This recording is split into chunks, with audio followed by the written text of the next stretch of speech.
Olá, boa noite. Eu sou o William Galvão e começa agora o Jornal da Justiça desta segunda-feira, 12 de junho. Em sessão virtual, o plenário do Supremo já tem maioria de votos para manter liminar concedida em favor da preservação de provas já colhidas em inquérito que apura mensagens hackeadas de autoridades na chamada Operação Spoofing.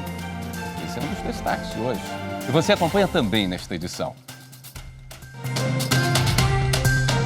Ministros do Supremo analisam constitucionalidade de lei do Amapá, que trata de vagas para alunos com deficiência em instituições de ensino do Estado. Ministros das turmas de Direito Penal do STJ concedem salvo-conduto a pacientes para o cultivo de cannabis com fins medicinais.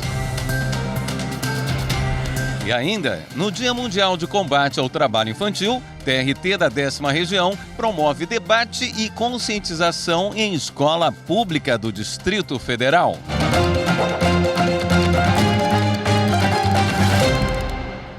Termina hoje, no plenário virtual do STF, o referendo da liminar concedida pelo ministro Luiz Fux para preservação de provas já colhidas na Operação Spoofing no inquérito sobre hackers. E o Supremo já formou maioria para confirmar a decisão. Repórter Renato Rosa. Na ação, o PDT argumenta que o então ministro da Justiça e Segurança Pública, Sérgio Moro, teria informado que daria início ao descarte das mensagens interceptadas por suspeitos de hackear o celular dele e de outras autoridades, que foram presos na Operação Spoofing. O partido afirma ainda que as provas são essenciais para confirmar a autenticidade de mensagens que chegaram a ser publicadas pelo site Intercept Brasil, e a destruição impediria a Polícia Federal de apurar supostas infrações penais. Em agosto de 2019, o então relator do caso, ministro Luiz Fux, concedeu liminar, determinando a preservação dos materiais. Segundo o ministro, verifica-se efetiva probabilidade de ofensa a preceitos fundamentais da Carta Magna, em especial a segurança jurídica e a garantia da operacionalidade da justiça penal. A salvaguarda do acervo probatório é essencial para a adequada elucidação de todos os fatos relevantes, mormente porque a eliminação definitiva de elementos de informação reclama a decisão judicial. O atual relator, ministro Dias Toffoli, seguiu o entendimento do ministro Luiz Fux para não descartar as provas até o julgamento final da ação. Por maioria de votos, o Supremo confirmou a decisão do ministro Dias Toffoli, que havia determinado a diplomação imediata de Luiz Carlos Rauli como deputado federal na vaga de Deltan Dallagnol, que teve o mandato cassado pelo TSE. Evelyn Araújo. No mês passado, o Tribunal Superior Eleitoral declarou a inelegibilidade de Deltan Dallagnol com base na lei da ficha limpa. O TSE entendeu que houve fraude no pedido de exoneração dele do Ministério Público Federal na pendência de procedimentos disciplinares. Os votos recebidos por ele foram mantidos em favor da legenda. Em seguida, o Tribunal Regional Eleitoral do Paraná, após verificar que nenhum suplente do Podemos havia atingido 10% do quociente eleitoral, afastou a eleição de Luiz Carlos Rauli e proclamou eleito Itamar Paim, do Partido Liberal. Na reclamação ao Supremo Tribunal Federal, Rauli e o Podemos sustentaram que a decisão do TRE desrespeitou o entendimento do STF. Em duas ações analisadas pela Corte, ficou decidido que os votos de candidato com registro negado após a eleição devem ser computados para o partido. Ao acolher o argumento e deferir a liminar, o ministro Dias Toffoli, relator do caso, afirmou que o tema tem relação com a soberania popular. De acordo com o ministro, a manutenção da decisão do Tribunal Regional Eleitoral, ao afastar a representatividade da legenda cujo candidato teve o pedido de candidatura indeferido após a eleição, enfraquece o sistema proporcional. No referendo, seguiram o relator os ministros Alexandre de Moraes, Gilmar Mendes, André Mendonça, Luiz Roberto Barroso e a ministra Carmen Lúcia. Ficaram vencidos os ministros Edson Fachin e Luiz Fux e a presidente do Supremo, ministra Rosa Weber. O STF começou a julgar nesta segunda-feira uma lei do Amapá sobre vagas em escolas para alunos com deficiência. O relator da ação direta de inconstitucionalidade é o ministro Luiz Roberto Barroso. Repórter Marta Ferreira tem os detalhes. A Lei do Amapá é de 2017 e trata sobre a prioridade de vaga em escola pública próxima à residência para pessoas com deficiência física, mental ou sensorial. De acordo com a norma, as deficiências dos estudantes beneficiados têm de ser comprovadas por meio de laudo médico fornecido por instituições médico-hospitalares públicas especializadas. Em 2021, o Procurador-Geral da República, Augusto Aras, entrou com a ação questionando a constitucionalidade dessa lei. Uma das ilegalidades apontadas pelo procurador é a exclusão das pessoas com deficiência intelectual da lista de beneficiários. Outra é a exigência apenas de laudo médico para comprovar a deficiência, enquanto a Convenção Internacional sobre os Direitos das Pessoas com Deficiência adota o modelo biopsicossocial, que é multidisciplinar. Por fim, outra irregularidade apontada é a exclusão desse atendimento nas escolas públicas que não tenham condições de atender a esses alunos. Segundo Aras, o Estatuto da Pessoa com Deficiência estabelece a educação inclusiva, ou seja, que as escolas se adaptem aos alunos e não o contrário.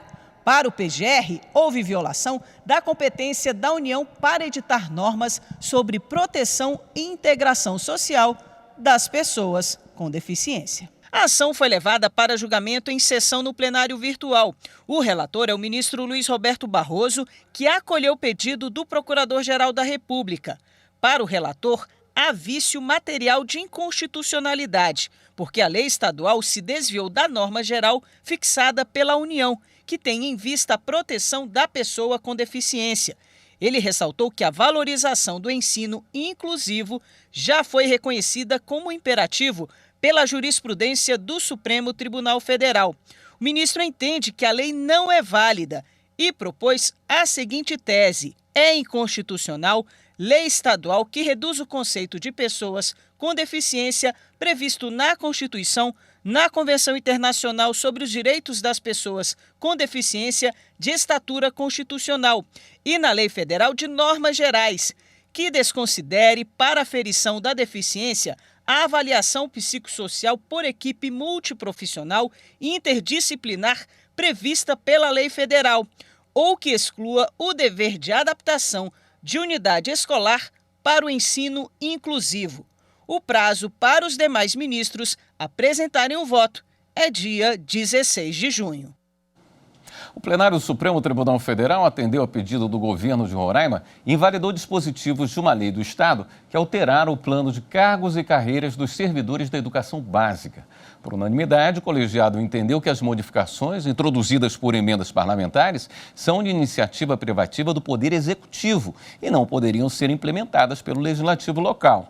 Entre as mudanças está a criação de gratificações e a incorporação delas para fins de aposentadoria. O relator ministro Dias Toffoli destacou que a jurisprudência do STF proíbe alterações que acarretem aumento de despesas nos projetos do Executivo. A seguir, ministros das turmas de Direito Penal do STJ concedem salvo-conduto a pacientes para o cultivo de cannabis com fins medicinais. Voltamos já.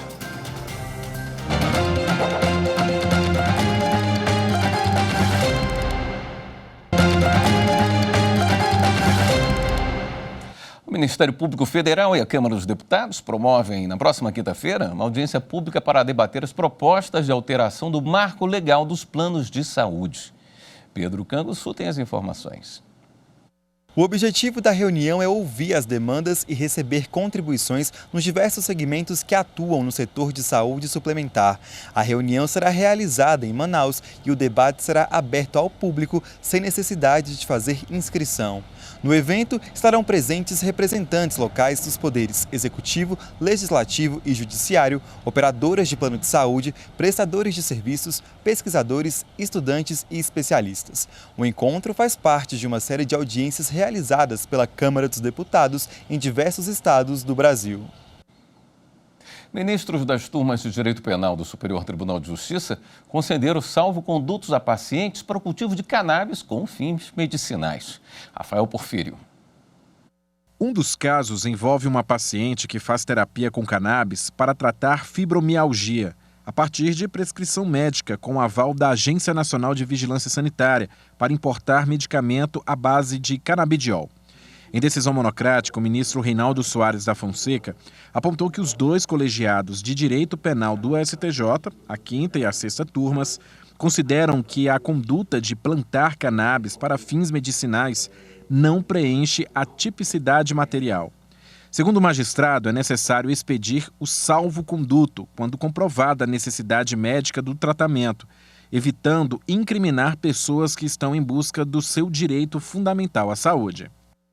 Em outro caso, um paciente diagnosticado com ansiedade generalizada convive desde criança com graves dores de estômago e distúrbios do sono. Assim, um homem iniciou o tratamento com óleo de cannabis medicinal, devidamente prescrito e acompanhado por médico. Também foi mantida a prescrição de flores de cannabis in natura e extratos de THC, que só podem ser obtidos por meio do cultivo caseiro. O relator, ministro Rogério Schetti Cruz, deu provimento ao recurso em habeas corpus para autorizar o homem a plantar e cultivar até 354 pés de cannabis por ano para uso terapêutico próprio. O ministro observou que a pretensão do paciente está amparada não só pela prescrição médica, mas também por uma autorização da Anvisa para importar o canabidiol, o que evidencia que a própria agência reconheceu a necessidade de o paciente fazer uso da substância. 12 de junho, Dia dos Namorados. Então vai uma dica para aqueles que não pensam em se casar, mas querem ter alguém sem as implicações jurídicas de uma união estável. A Renata Marques é quem conta qual é a saída para quem só pensa em namorar. Você já ouviu falar em namoro qualificado? Não, nunca ouvi falar. Primeira vez que estou ouvindo. Nunca ouvi falar também. Uma fase mais oficial do namoro. Como se você desse uma dimensão de um casamento para um relacionamento que é um namoro. Passou longe. O namoro qualificado é definido como uma relação entre 2 pessoas que têm interesse em manter um relacionamento público, contínuo e duradouro, mas que não pretendem formar família. No namoro não há qualquer obrigação. Os namorados têm suas vidas totalmente independentes um do outro. A gente fala que pode chamar também de um pacto de não compromisso. Então você está afastando a união estável e dizendo, nós 2 só queremos namorar. Trata-se de uma relação informal sem consequências jurídicas. Exatamente o tipo de relacionamento que deu match entre o casal Adriana e Marcelo. Eles estão juntos faz quase 10 anos. Decidiram pela escritura de namoro qualificado em 2019 e agora vão renovar o compromisso. É porque a gente queria que eu ficasse com os meus bens e ele ficasse com os bens dele.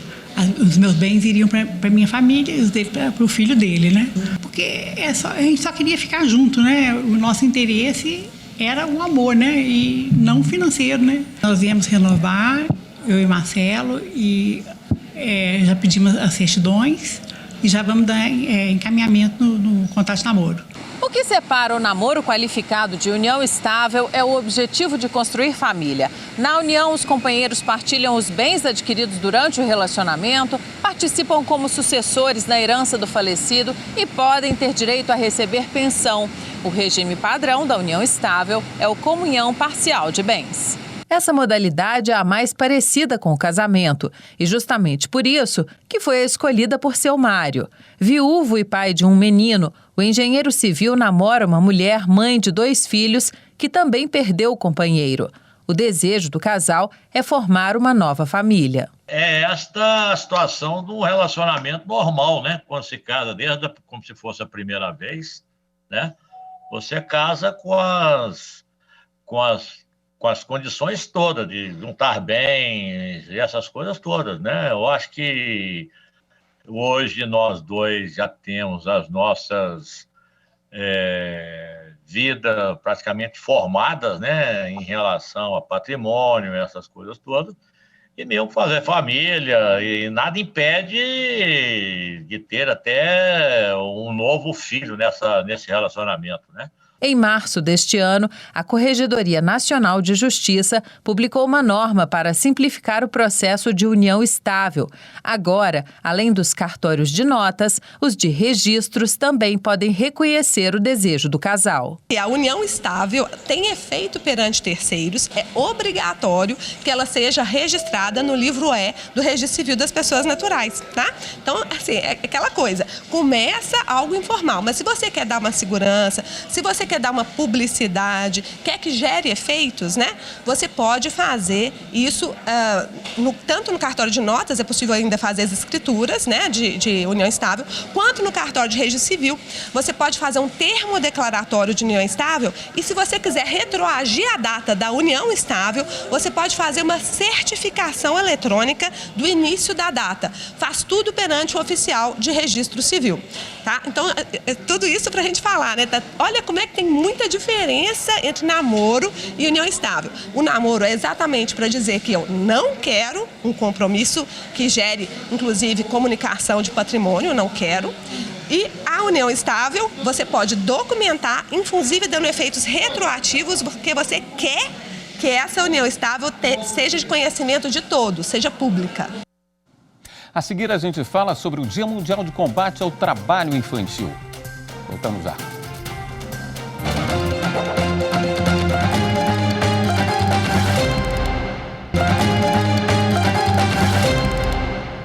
A Escola Superior da Magistratura de Mato Grosso está promovendo um curso de cooperação jurídica internacional em parceria com o Ministério da Justiça. Fernanda Fernandes. O direito internacional é o conjunto de normas que regula, auxilia e melhora as relações de uma sociedade com outros países. Mas, por mais que a matéria esteja muito presente na vida dos operadores jurídicos, ela não tem sido explorada pelas faculdades de direito. O que faz diferença, viu? Aqui em Mato Grosso, por exemplo, as extensas regiões de fronteira, rota do tráfico internacional de drogas, exigem, principalmente dos profissionais que atuam na área criminal, um conhecimento mais profundo da questão. Pensando nisso, a Escola Superior da Magistratura de Mato Grosso ofertou um curso sobre cooperação jurídica internacional, em parceria com o Ministério da Justiça, para magistrados, servidores, delegados de polícia, defensores e promotores públicos. Por exemplo, citar alguém, né? A gente tem uma ação aqui, mas a pessoa mora em outro lugar, ela precisa ser citada para a ação começar, então a gente tem essa cooperação jurídica na área civil, tem na área penal para outros casos, tem na área de infância, que envolve, por exemplo, a subtração internacional de crianças, e a parte de alimentos, que é a parte que eu trabalho mais, né, que é a questão de pensão alimentícia, quando dos pais mora fora do país e a gente precisa fazer essa cobrança, a pessoa não está aqui, então ela precisa ser cobrada no outro país, a gente precisa fazer a transferência do pagamento, ou quando uma criança é sequestrada, a gente precisa trazer de volta. A gente faz a parte de investigação conjunta também, quando um crime precisa ser investigado num país e no Brasil também. Interessante destacar que a partir do nosso Código de Processo Civil 2015, se passou por uma positivação e necessariamente a gente precisa entender, debater, enfrentar esses temas a fim de que nós possamos melhor. Primeiro, defender os direitos das pessoas que vivem em sociedade, através dessas cooperações internacionais.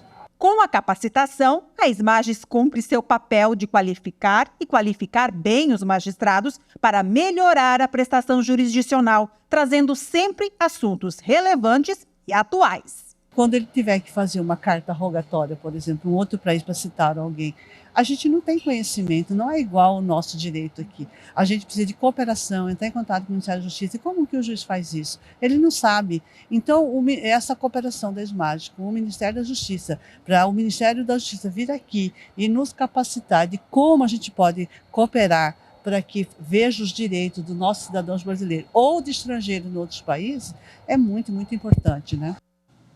Hoje é o Dia Mundial de Combate ao Trabalho Infantil. Uma data para nos lembrar da importância do enfrentamento constante dessa prática, já que é alarmante a quantidade de crianças e adolescentes que ainda são submetidos ao trabalho. A reportagem é de Daniela Ramalho. Quando penso em infância e adolescência, penso em algo sagrado, em proteção, em futuro, em afeto e cuidado. A frase faz parte do poema do cearense Braulio Bessa. Com literatura de cordel do baiano Ari Falcão, a obra deu vida à luta contra o trabalho infantil. Durante este mês de junho, uma campanha promovida pelo Ministério Público do Trabalho, em parceria com o Fórum Nacional de Prevenção e Erradicação do Trabalho Infantil, a OIT, a Justiça do Trabalho e o Ministério do Trabalho e Emprego, busca conscientizar a sociedade sobre a gravidade dessa violação dos direitos humanos. Cards nas redes sociais, banners para sites, spots de rádio, podcast e outras atividades em todo o país lembram a data. A Constituição Federal Brasileira veda qualquer trabalho antes dos 16 anos, salvo na condição de aprendiz a partir dos 14 anos. Uma modalidade de trabalho protegida que agrega renda, qualificação profissional e escolarização. Meninas e meninos de até 12 anos são considerados crianças pelo Estatuto da Criança e do Adolescente. Entre as atividades diárias, o brincar pode e deve ser uma prioridade no cotidiano, mas a realidade está longe disso. Dados do IBGE apontam que no Brasil cerca de 1.800.000 crianças e adolescentes com idades entre 5 e 17 anos estavam em situação de trabalho infantil. Os números são de 2019, de antes da pandemia, ou seja, a situação pode ser ainda pior. Além disso, os tipos mais graves de trabalho infantil não constam nesta pesquisa. Ela não contempla algumas piores formas de trabalho infantil. A exemplo do trabalho infantil no tráfico de drogas, que quase ninguém fala sobre esse tema, a exploração sexual de crianças e adolescentes e também o trabalho infantil doméstico. Contempla uma parte do trabalho infantil doméstico, mas não todo, porque é muito subnotificado e muito invisibilizado pelas próprias condições em que é exercido, né, dentro da residência de famílias. Então, eu diria que 3 piores formas de trabalho infantil que não são, 2 não são contempladas de hipótese alguma e uma parcialmente contemplada. No restante do mundo, os números aumentaram entre 2016 e 2020. Crianças de 5 a 17 anos que realizam trabalhos que podem prejudicar a saúde, segurança ou a integridade psicossocial subiu para 79 milhões. Nesta segunda-feira é o Dia Mundial de Combate ao Trabalho Infantil. E pelo poema de Braulio Bessa, o brincar é fundamental. É força de expressão, pipa, bola, boneca e peão. É exercitar a imaginação.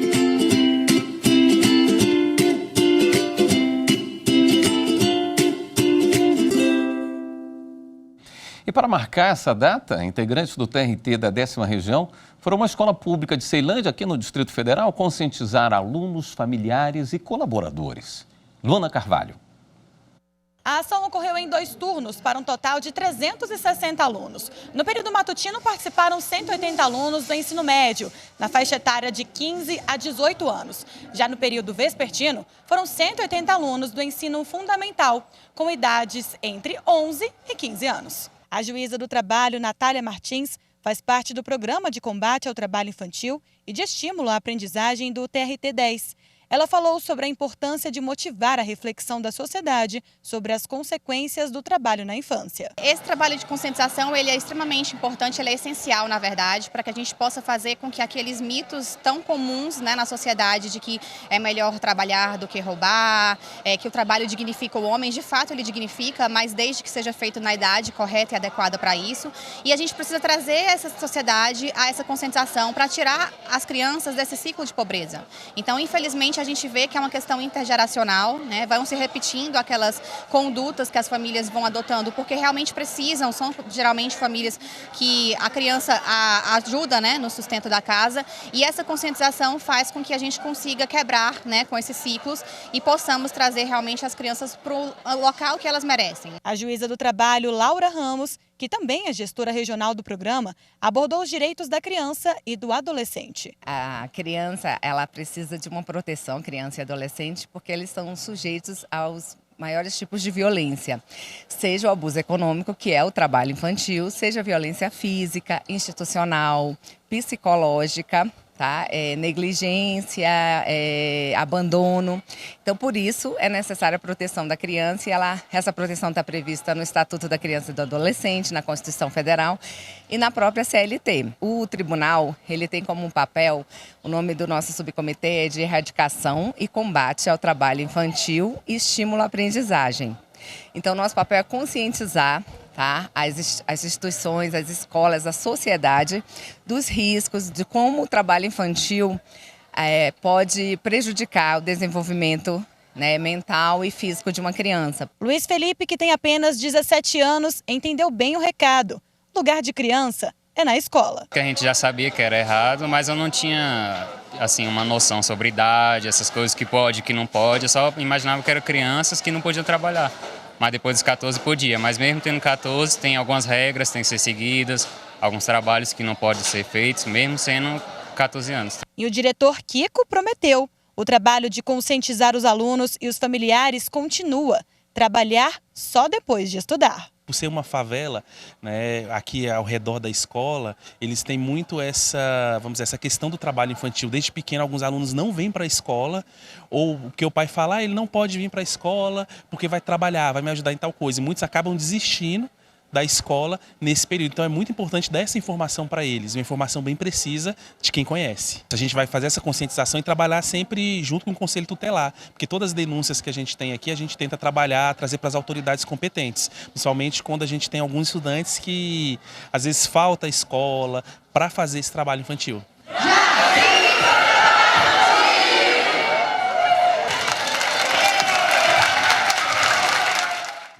O Jornal da Justiça fica por aqui.